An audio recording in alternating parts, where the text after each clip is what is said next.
I find it so funny when people say that Dak Prescott doesn't show up in big games. Does this qualify as a big game?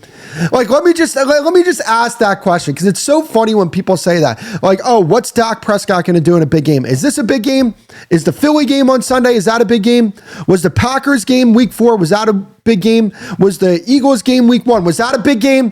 What the hell does a big game mean? Because all those games you showed up and you played at an extremely high level.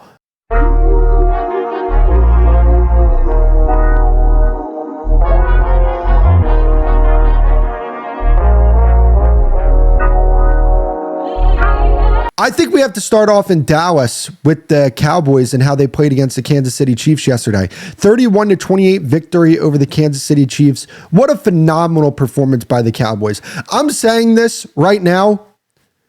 The Dallas Cowboys are going to be playing in the NFC Championship game this year. That's just the way I feel about them. Their offense is outstanding. It's the best offense in the league. They have the best receiver duo in the league. They have a quarterback who's playing at a top 2 level. They have a defense that has really found itself because they added legitimate guys to that defense. And not only that, they added guys to their defense in different spots than they've had previously, right? They've had great players on the edge. Now they have great players on the interior. And I think you're getting a better defensive product because of that, or at least a more consistent defensive product because of that. I am just so high on this team right now. I think Brian Schottenheimer is really dialing it up. I think he is the coach that team needed. And this team is just different. And the reason why I say that is because of Brian Schottenheimer and because of the fact that I don't think that they have a puppet as their head coach like they had with Mike McCarthy or Jason Garrett. This guy is flat out different, and consistently week in and week out, this offense is playing at such a high level. And I think because of that, if they get into the playoffs, and I think they will get in the playoffs because I think they're going to win out. And I think one of these teams at the bottom of the bracket are going to find themselves out of the playoff picture, because I don't think they're going to be able to get to 11 wins. And I think the Cowboys are going to get to 11 wins.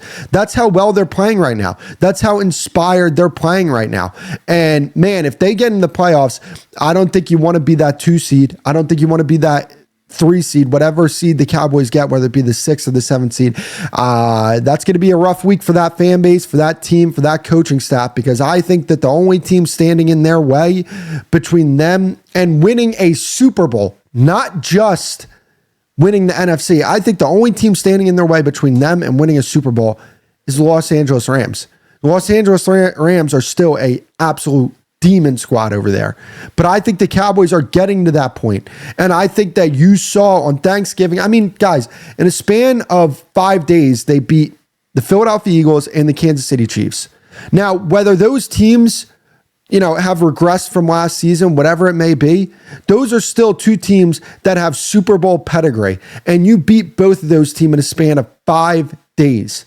That's impressive stuff. And you have to give the Cowboys credit here. I just think you have to, because of the way that they started this season. They had some bad losses here, and it didn't look pretty for them for a big portion of this season. But I think if you replay a lot of the games that they lost, I think if they play Chicago, they beat Chicago. I think if they play that Green Bay game again, I think they beat Green Bay. I think if they play Carolina, they beat Carolina. I think if they beat Arizona, they beat Arizona. I mean, they should have won that week 1 game against Philly. And what was very interesting to me was this. So I heard on Jason Kelsey's podcast, New Heights, he was talking about the Cowboys trading for Quinnen Williams and why that's such a difference maker for them. And what he was saying was, for so long, what Quinnen Williams is what that Cowboys defense needed. And the reason why I took that with the type of respect, the level of respect, and the level of credence that I took that with is because Jason Kelsey has played against this defensive line for 10 plus years. He's been in game plan meetings against this defensive line for 10 plus years.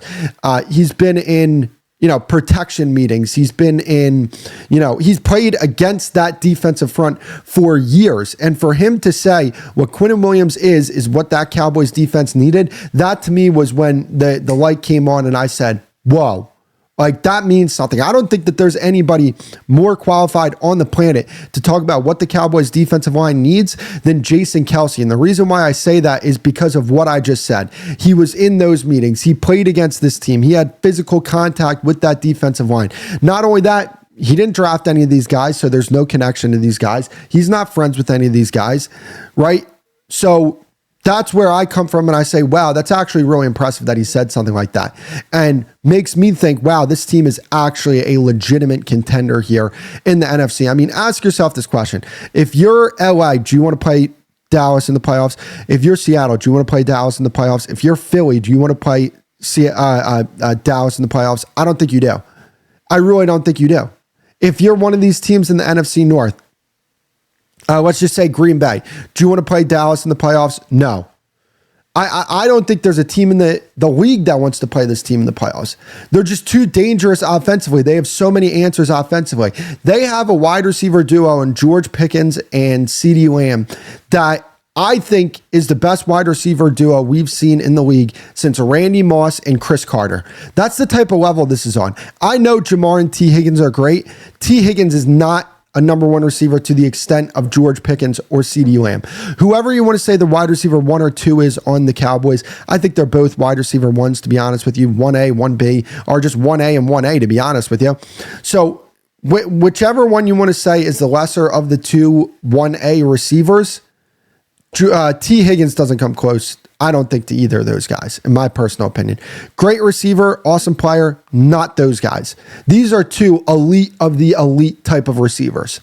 And you have Dak Prescott playing at an extremely high level. I think that that's something that people need to give Dak credit for. I mean, I find this so funny. I find it so funny when people say that Dak Prescott doesn't show up in big games. Does this qualify as a big game? Like, let me just ask that question, because it's so funny when people say that. Like, oh, what's Dak Prescott going to do in a big game? Is this a big game? Is the Philly game on Sunday, is that a big game? Was the Packers game week 4, was that a big game? Was the Eagles game week 1, was that a big game? What the hell does a big game mean? Because all those games you showed up and you played at an extremely high level. So let's make sure that we actually set a standard here, because I hear this stupid take all the time. Dak Prescott doesn't show up in big games. What does a big game mean? Because I don't know. I think that these are big games, and I think Dak Prescott showed up big time in all these big games. And can we stop this damn narrative about, oh, Dak Prescott isn't clutch. He's not a clutch quarterback. When the pressure's on, he's going to fold. Really? Because every single time he's dealt with a pressure situation this year, it seems like he always comes up with points. It seems like he always comes up with a play. It seems like the Cowboys, for some reason, always make a play in clutch situations. I don't know. Like, that to me is just what I'm seeing with my very own 2 eyes. So let's rearrange the narrative when we talk about Dak Prescott. Dak Prescott is on his way to the Hall of Fame, because the Cowboys are going to win a Super Bowl in the next 3 years with this core that they have, with this head coach that they have. And when they do, this is going to be a guy who's going to be a multiple-time All-Pro quarterback, because he deserves to be an All-Pro quarterback this year. He's going to be a multiple-time All-Pro quarterback. He's going to be a Super Bowl champion, and he's going to have the statistics to go along with it. He's a Hall of Fame quarterback. That's just what it is. And I was beating the drums on this earlier in the season. Like, how many times do we have to say Dak Prescott is playing like the best quarterback in football? How many times do we have to say that throughout? I mean, we were saying that for a good portion of the season 2021. We were saying that for a good portion of the season 2023. We were saying that for a good portion of the season 2025. How many times? And not only that, 2020 as well, we were saying, is Dak Prescott the best quarterback in football? 2019, there were some flashes. How many times do we have to say this before we just say, this guy's a really, really damn good quarterback? I mean, I don't know. Because people, they highlight the low points of Dak Prescott's career, but it's like, oh, okay. So, like, yeah, there's games that he hasn't performed in, just like every other quarterback. But, like, why don't we take into consideration all the other games that he played where he was just dicing up defenses? Why don't we take those into consideration? So, like, again, is this a big game for the haters out there? Was the KC game, was that a big game? Was the Eagles game, was that a big game? I just want to know. I just want to know the standard. Because there is no standard when it comes to talking about Dak Prescott, when you talk about his detractors. Because they're stupid. That's what it is. I mean, that's just the way I feel about these type of people. If you cannot recognize that this dude is an awesome quarterback, you need to get your eyes checked.